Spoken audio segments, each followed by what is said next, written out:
तत्काल एफआईआर दर्ज करने के निर्देश दिए और मुख्यमंत्री ने कहा कि बायर्स के हित के हर हाल में जो है उनपे फैसला किया जाएगा, उनके हित में सरकार फैसला लेगी।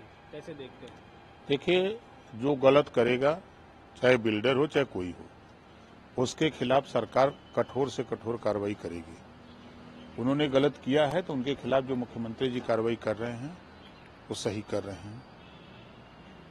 सर, आकाश आनंद को बसपा से निष्कासित कर दिया गया है, कैसे देखते हैं इसको? एक बार पदों से हटाया गया, फिर उसके बाद पार्टी से हटा दिया गया। जब जिस पद की जिम्मेदारी जिसको दी जाती है अगर वो नहीं कर पाता है तो उसको हटाया ही जाता है।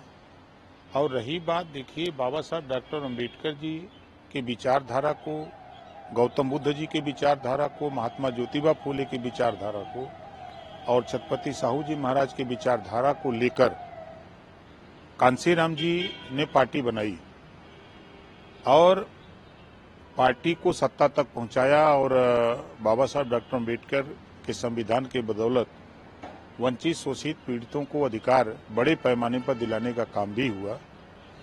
उस विचारधारा को, जो सामाजिक परिवर्तन की विचारधारा है, उस विचारधारा को आगे बढ़ाने के लिए, क्योंकि कांसीराम जी के बाद मायावती जी ने उस जिम्मेदारी को बखूबी निभाया और पार्टी के राष्ट्रीय अध्यक्ष हैं, तो पार्टी को तोड़ने के लिए, पार्टी को बदनाम करने के लिए, पार्टी को खत्म करने की भी साजिश तमाम विरोधियों की तरफ से होती रहती हैं।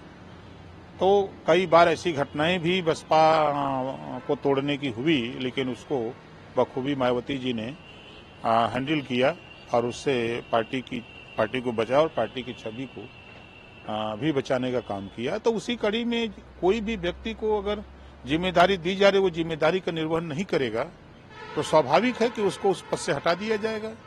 अगर ज्यादा हटने के बाद ऐठन करेगा तो पार्टी से निकाल दिया जाएगा। ये तो नियम है। तो मायावती जी ने तो अच्छा किया है, ऐसे लोगों की यही दवाई। लेकिन सर, सपा और कांग्रेस तो कह रही है कि ये बीजेपी की रणनीति का बसपा शिकार हुई, क्योंकि बीजेपी की बी टीम की है। और कांग्रेस शुरू से परिवारवाद में है, वो किसकी शिकार है? बीजेपी की शिकार है ना। आज जो देश की सत्ता की पार्टी आज हाशिए पर खड़ी है, सुपवा तो सुपवा चलनिया बोला था जगह 72 6 सर, सपा के महाराष्ट्र प्रमुख अबू आजमी औरंगजेब की तारीफ करते हुए उन्होंने कहा कि वह बड़े समाज सेवी थे और उनके समय वो क्रूर नहीं थे। उनके समय उन्होंने मंदिर बनाए भारत में।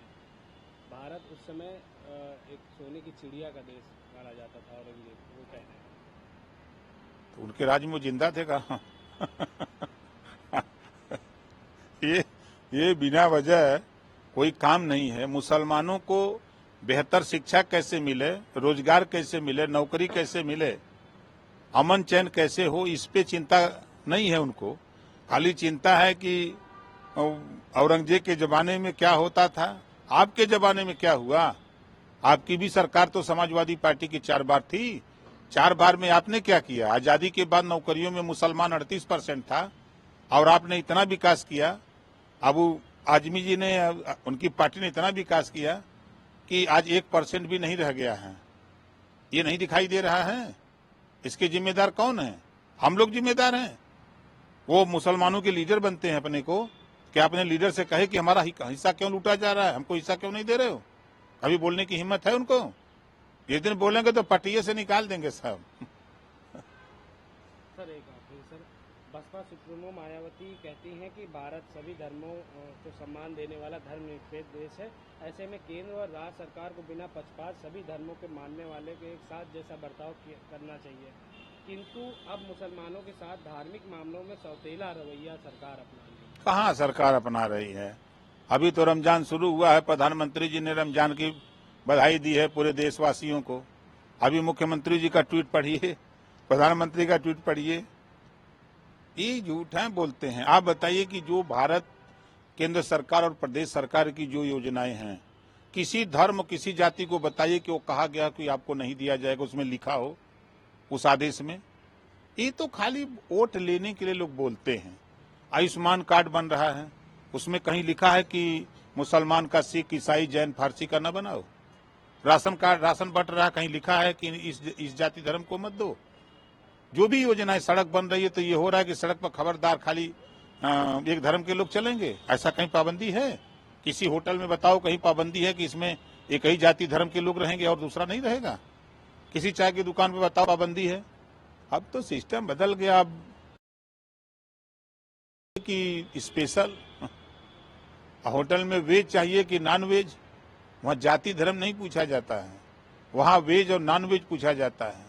कमरे के लिए नॉन एसी की एसी पूछा जाता है। ये सब कहाँ पढ़ते हैं, कहाँ बोलते हैं? इन लोगों को जानकारी होनी चाहिए कि हम कल क्या था, आज क्या है, अब क्या होने वाला है। आगे इन लोगों को बेहतर शिक्षा, लड़ाई लड़नी है तो एक देश एक समान शिक्षा की लड़ाई लड़ो और स्नातकोत्तर तक मुफ्त शिक्षा दिलाने के लिए देश के 140 करोड़ आबादी के लिए लड़ो। ये लड़ाई लड़ो, रोजगार के लिए लड़ो, स्वास्थ्य बेहतर निःशुल्क स्वास्थ्य के लिए लड़ो। ये सब खाली पे बेमतलब का चिल्लाते हैं।